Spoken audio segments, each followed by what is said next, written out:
Meus queridos, estamos aqui na unidade número 4, Verdade Profética, Deus controla a história, página 163.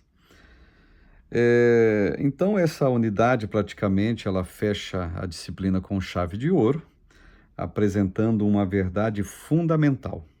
Deus está no controle da história. Você pega o livro do profeta Isaías, vamos chamá-lo de mini-bíblia. Eu não sei se vocês observaram. Tem 66 capítulos no livro do profeta. O que isso lembra a vocês? Capítulo 1 até o 39, dá-se a impressão que você está olhando para o Antigo Testamento. Quando chega no capítulo 40, por incrível que pareça, tem uma profecia acerca de João Batista.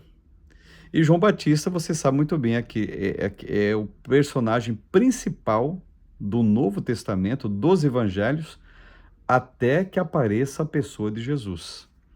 Então, o capítulo 40 de Isaías começa lá: Consolai, consolai o meu povo, diz o Senhor Deus. E aparece uma profecia no decorrer do capítulo do profeta João Batista. Nitidamente tem uma profecia acerca deste grande homem, grande no sentido pleno e nobre da palavra. Então, nós temos em Isaías, sim, uma mini-bíblia, e ali prova-se que Deus controla a história. E a Bíblia toda prova que Deus controla, sim, a história de reinos e nações. E assim sucessivamente. Então, nada há que fuja aos olhos ou escape por entre os vãos dos seus dedos, atinente à pessoa de Deus, no caso. A onisciência, a onipotência e a onipresença são atributos exclusivamente divinos, que demonstram o poder e o controle que somente Yahvé, somente Adonai, somente Hashem, somente o Deus de Abraão, de Isaac e de Jacó tem, somente ele. Deus este que se revela nas Escrituras, em especial nos profetas. Então, vamos analisar então agora sucessivamente os próximos profetas maiores e vamos dar digamos, um carimbo de autenticação daquilo que nós estamos fazendo, de que Deus controla a história. Capítulo 1, então, página 165, Jeremias, o profeta das lágrimas, parte 1. Jeremias é um dos nomes mais lembrados pelos cristãos do mundo quando se trata do profetismo em Israel. Ele foi um profeta verdadeiro, um homem de Deus que enfrentou inúmeras dificuldades, mas manteve-se firme no propósito de falar, não o que o povo queria ouvir, antes o que a nação precisava ouvir. Que os profetas de hoje aprendam esta colocação. E por conta dos pecados de Judá e da insistência em viver longe de Yahvé, através da idolatria, Jeremias profetizou que o juízo viria e que a Babilônia seria o instrumento desta correção, enviado por Deus para castigar o seu povo. A sua mensagem não agradava as pessoas e as autoridades da nação, porém convinha agradar e fazer a vontade exclusiva de Deus, nesse caso. Autoria, data e local desta escrita. Jeremias ele foi um profeta que viveu no século 7 a.C. Ele nasceu por volta do ano 647 em Anatut. Eu acho linda a significância da palavra Anatut. Anatut é orações respondidas. Ele nasceu numa cidade sacerdotal, digamos, numa vila sacerdotal. E uma ironia profética aqui, o nome da palavra Anatut é oração respondida, ou orações respondidas, melhor dizendo. Uma cidade de Benjamim que ficava a cerca de 5 quilômetros de Jerusalém, no sentido nordeste de Jerusalém. Anatut é atualmente chamada de Anat, era descendente da família sacerdotal de Abiatar, segundo Reis 2:26 atesta isto, da descendência de Eli. Jeremias era filho de Ilquias, um sacerdote que atuou na reforma promovida pelo rei Josias, e bisavô de Esdras. Esdras 1:1. Olha só que coisa interessante essa árvore de Jeremias. O nome de Jeremias significa o Senhor estabelece. Ele nasceu nos tempos do rei Manassés, um rei ímpio que morreu em 642, e quando ainda era moço, com cerca de 20 anos, por volta de 627, deu início ao seu ministério profético, Jeremias 1:6. Mas é importante lembrar que foi escolhido pelo Senhor desde o ventre de sua mãe, Jeremias 1:5, está claro isso. Nos tempos do início do ministério profético de Jeremias, o rei Josias estava no 13º ano de seu mandato real. Então, a questão de Jeremias, a autoria, data dessa escrita, tem essas informações na página 167, 166 também, e se estende até a página de número 168. Tema de Jeremias. Jeremias prega enfaticamente contra os pecados de Judá, advertindo-os com relação à idolatria e à desobediência. O abandono do pecado era o caminho para a restauração da aliança com Yahvé. Porém, a permanência nele levaria a nação à ruína, pois o juízo de Deus viria, levando-os ao exílio, no caso, ao cativeiro que seja. Então, o tema de Jeremias é simplesmente uma exortação de que os pecados dele seriam castigados, e de fato foram. É a época de Jeremias, até a profecia de Jeremias que acontece, no caso, o cativeiro babilônico. Digamos assim, a última parte do Israel total, do Israel pleno, sendo levado para a Babilônia. O reino do norte já foi levado e não voltou mais, agora é o reino do sul. Então, Jeremias especificamente fala com o reino do sul de que os seus pecados teriam uma justa colheita. Página 169, o contexto histórico do livro. O contexto histórico de Jeremias envolve um dos momentos mais difíceis da história de Israel.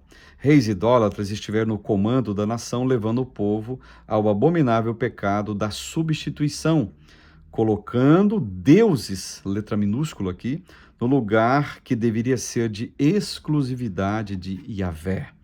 Então, Manassés e Amon, seu filho, são clássicos exemplos. Manassés não seguiu os passos de seu pai Ezequias, antes foi um péssimo rei sanguinário que ordenou a matança de profetas. E aqui, sucessivamente, nós vemos um contexto histórico na página 169, péssimo, muito ruim, e com todas as, digamos, as causas possíveis e as justas justificativas, o povo sim foi levado ao cativeiro.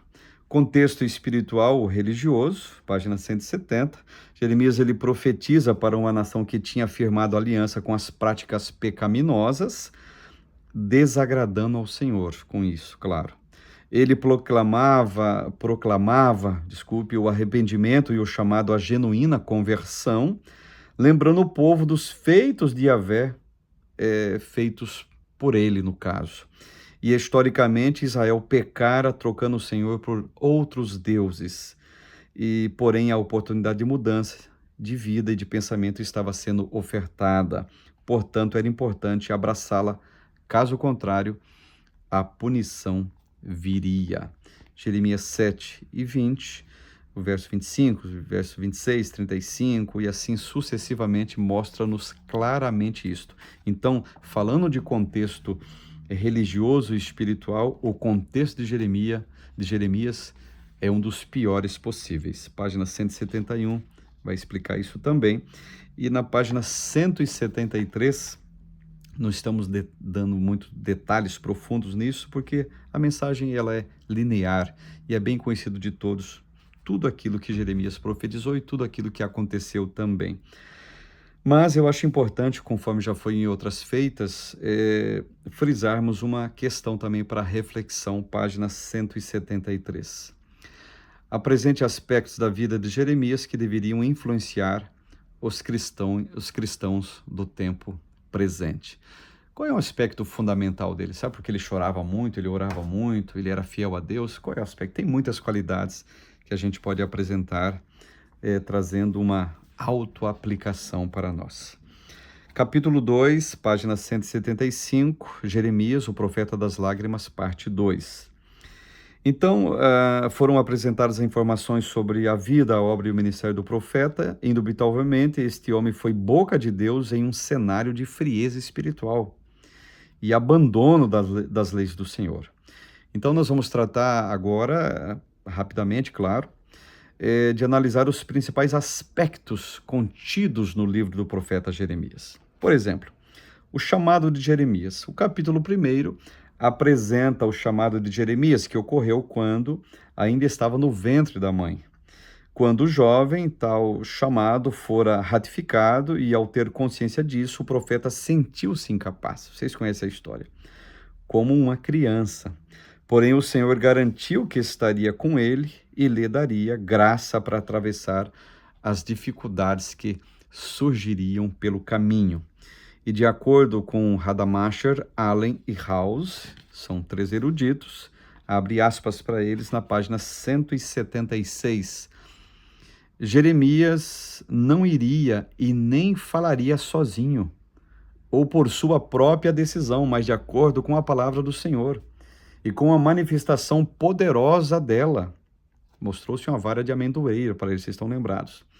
O termo livrar é utilizado em Jeremias para indicar a salvação do povo de seus captores, a libertação dos pobres de seus opressores e a segurança do profeta contra possíveis perigos perante os líderes da nação. Líder aqui você coloca reis e sacerdotes. E Jeremias, sim, foi perseguido por aqueles que deveriam representar a Deus, reis e sacerdotes. Ele foi perseguido, vocês sabem muito bem.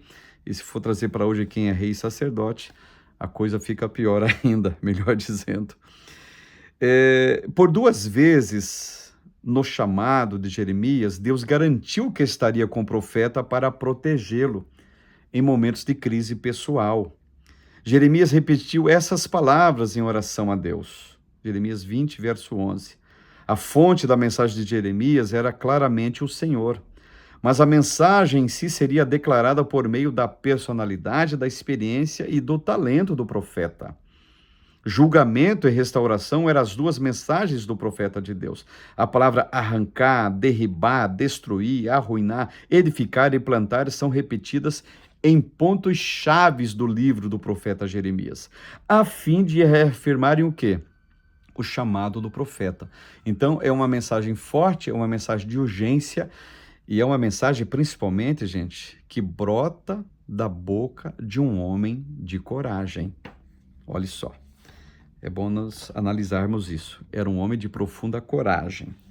Página 177, os capítulos que se estendem do 2 ao 25 apresentam o profeta duramente repreendendo a Judá, pois os seus pecados eram graves diante do Senhor.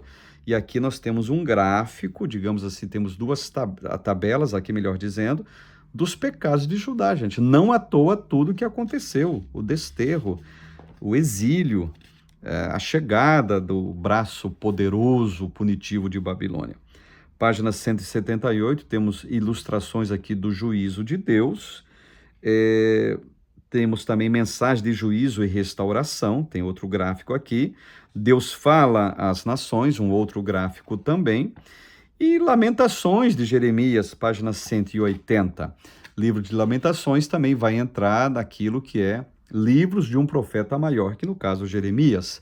O livro de Lamentações de Jeremias contém elegias fúnebres, entoadas quando Judá e Jerusalém foram destruídas em 586, pela Babilônia, no caso, sob o comando de Nabucodonosor. Em Lamentações fica evidente que Deus cumpriu a sua palavra ao castigar a rebelde nação de Israel. Então, observe um fato interessante. Há a profecia no livro de Jeremias, tá? Nos capítulos e assim sucessivamente, e ao cumprimento das profecias daquilo que eles estão agora se lamentando, justamente neste livro chamado Lamentações de Jeremias. E é um fato interessante que quando Deus fala, a palavra se cumpre. Tem outro gráfico também na página 181, que é importante os que têm o livro analisarem. E por fim, uma questão aqui para reflexão, página 182, que eu acho importante lembrar a vocês. Em sua opinião, quais são as profundas lições extraídas do livro de Lamentações de Jeremias. Eu tenho pelo menos aqui uma lição. Quando Deus fala, ele cumpre a sua palavra.